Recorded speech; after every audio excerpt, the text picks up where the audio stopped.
Companheiros e companheiras de jornada, estamos nós aqui para fazer a leitura de uma página da literatura espírita e fazer uma breve análise com relação a essa página, o trabalho que é divulgado como reflexão do dia.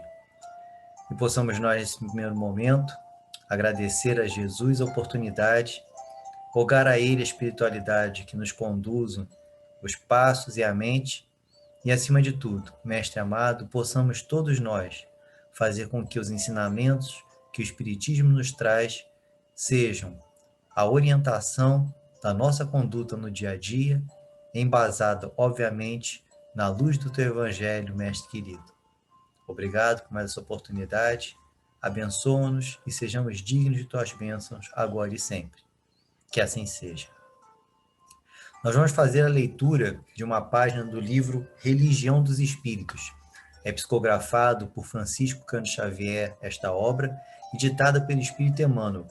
E Emmanuel, nesta obra, nesse livro, ele faz análise de questões de O Livro dos Espíritos. E a página que nós vamos ler aqui, ele faz uma análise da questão número 930. Essa página foi recebida na reunião pública de 12 de junho de 1959. É intitulado Nós Mesmos. Que é preciso trabalhar na conquista honesta do pão, todos sabemos. Obrigação para cada um no edifício social é problema pacífico. Não ignoramos, porém, que muitos companheiros do caminho permanecem à margem, esquecidos na carência, mergulhados na provação, chafurdados na delinquência, agoniados no desespero e penitentes na enfermidade. Quem são no mundo os chamados para lhes prestarem socorro em nome do Cristo? Dizes que são os administradores. Contudo, os administradores, via de regra, jazem inquietos, criando verbas e leis. Dizem que são os políticos. Entretanto, frequentemente, os políticos andam apreensivos na regimentação partidária, estudando interesses e decisões. Dizes que são os cientistas. Todavia, os cientistas quase sempre estão concentrados em suas pesquisas, multiplicando indagações e dúvidas infindáveis. Dizes que são os filósofos, mas os filósofos, na maioria das vezes, respiram encarcerados em suas doutrinas, alentando tribunas e discussões. Dizes que são os milionários. Todavia, os milionários comumente sofrem responsabilidades sem conta, fiscalizando posses e haveres. Dizes que são os comerciantes.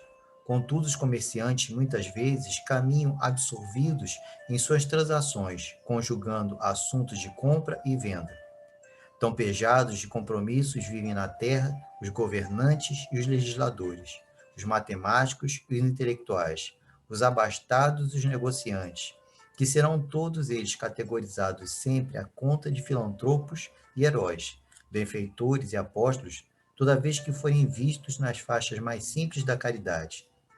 Lembra-te de Jesus, quando passou entre os homens cumprindo a lei de Deus. Em circunstância alguma formulou exigências e apelos aos titulares da terra. Em todos os lugares, em todos os serviços, irmanavam-se ele e o povo, na execução da solidariedade em nome do amor divino. Assim, pois, se lembramos Jesus com fidelidade, quem deve alimentar os famintos e agasalhar os nus, sossegar os aflitos e consolar os que choram, instruir os ignorantes e apoiar os desfalecentes, antes de qualquer cristão desmemoriado ou inibido, somos sempre nós mesmos. É muito profunda essa análise que Emmanuel faz, né, dessa questão 930 de O Livro dos Espíritos e o que ele propõe na página. E só a título de nós fazemos aqui uma reflexão um pouco mais profunda, a questão 930, ela é muito interessante porque a pergunta são 7 linhas. Kardec faz uma pergunta bem extensa, bem elaborada, e a resposta da espiritualidade são 2 linhas. E a resposta da espiritualidade, eu vou ler aqui só a resposta da espiritualidade com relação a essa pergunta que Kardec lança, né, com relação com a nossa conduta no auxílio ao outro, né, o que fazer no auxílio ao outro, ao necessitado. A espiritualidade responde na questão 930. Numa sociedade organizada segundo a lei do Cristo, ninguém deve morrer de fome. Então, essa é a resposta da espiritualidade, a questão 930, e a análise de Emmanuel, né, nós lemos aqui nessa página, né, nós mesmos, em que ele faz a reflexão com relação a essa questão. Então, nós mesmos somos os responsáveis, muitas das vezes, pela a iniciativa de auxiliar, de contribuir. Então, é muito interessante que o Emmanuel fala assim, a gente falar isso é uma obrigação de A, B ou C. Isso é uma obrigação de fulano, beltrano, ciclano.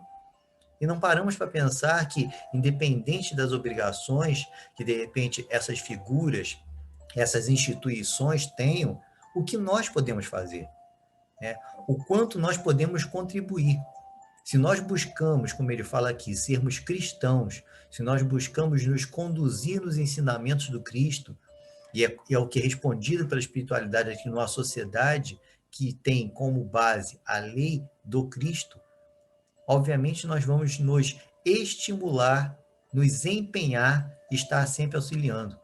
Porque Jesus ensinou isso, né? Fazíamos ao outro o que gostaríamos que fosse a nós feitos. Auxiliar ao outro, independente de quem seja. Amar o próximo acima de todas as coisas. Amar a Deus e amar ao próximo. A representação do amor a Deus se dá exatamente no nosso empenho, no nosso esforço, na nossa dedicação de amar o próximo. E se não temos ainda a capacidade de amar no sentido pleno e profundo da palavra, na acepção de Jesus e de espíritos já evoluídos, a forma que temos de demonstrar um pouco que seja esse amor é contribuindo para que exista um bem-estar na sociedade. Contribuindo, então, para que exista um equilíbrio na sociedade, André. Nós entendemos que o equilíbrio, ele é uma coisa utópica, para a espiritualidade colocar isso no Livro dos Espíritos, porque cada um de nós precisa passar por determinadas provas e expiações. Então, as desigualdades, né, sociais, elas acabam sendo, muitas das vezes, o reflexo do nosso reajuste de equívocos do passado perante as leis divinas. Entretanto, independente das desigualdades sociais, nós podemos contribuir e muito para que exista o bem-estar social. Então, nós temos que entender que, independente da desigualdade, nós podemos e devemos contribuir para o bem-estar social. E é muito interessante isso que o Emmanuel coloca aqui na página. Estamos sempre designando a alguém ou a uma instituição o direcionamento do auxílio a outra pessoa. E não paramos para pensar que nós próprios podemos fazer isso. De uma forma ainda pequena, limitada, né? Mas nós próprios podemos fazer isso. Nós temos a capacidade para tal, de auxiliar e contribuir de forma com que o outro venha a sofrer menos, de que o outro venha a passar por suas necessidades, mas com um mínimo de bem-estar. Então, nós temos que parar para pensar nisso.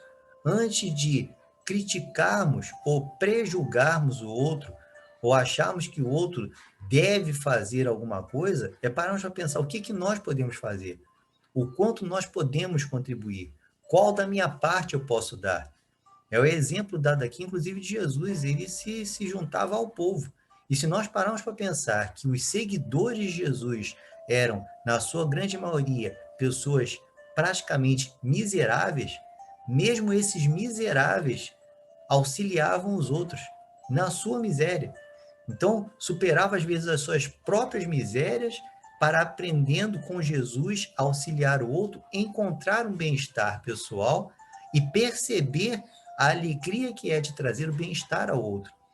Então, antes de nós criticarmos, pré-julgarmos, questionarmos a posição da pessoa, da entidade, de não estar fazendo o que deveria fazer, pensemos no contributo que nós podemos dar a essa situação, por menor que seja, por pequeno que seja, mas tendo a certeza de que nós temos a capacidade de contribuir, de auxiliar de alguma forma. Se buscamos ter no Cristo, em Jesus, a nossa referência, o nosso guia e modelo, que se seus ensinamentos buscam tocar o nosso coração e, acima de tudo, nos modificar, Façamos, então, da nossa parte, pensando aqui na página do Emmanuel, de como fazia Jesus na época dele, se juntava com aqueles que às vezes eram tão necessitados, e mesmo esses necessitados ajudavam aos outros. Então nós podemos contribuir. Às vezes nós não estamos numa condição de miserabilidade, nós não estamos às vezes numa condição nem de necessidade, seja ela qual for. E se não estamos nessa condição, temos mais chances ainda de ajudar. Então, antes de pensar, né, que A, B ou C estão não estão fazendo o que deveriam fazer, pensemos o que nós podemos fazer. Pensemos o quanto nós podemos contribuir no processo de auxílio ao outro. Pensemos que nós mesmos temos a oportunidade de fazer algo, por menor que seja. Então vamos nos empenhar, vamos fazer a nossa parte, mesmo que seja pequena. Mesmo que instituições ou pessoas não façam, e deveriam até fazer, vamos nos esforçar para que nós façamos a nossa parte, tendo a certeza que temos condições para tal. Cabe a nós, sim, o empenho e o esforço. Cabe a nós a iniciativa de buscar auxiliar e fazer o melhor pelo outro. E estamos fazendo o melhor para nós próprios, nos modificando, nos aproximando um pouco mais dos ensinamentos de Jesus, daquilo que Jesus propõe como regra de conduta. Amar o próximo, auxiliar o próximo, se dedicar ao próximo. Que aí nós vamos estar construindo em nós algo melhor. Obrigado pela atenção de todos. Muita paz.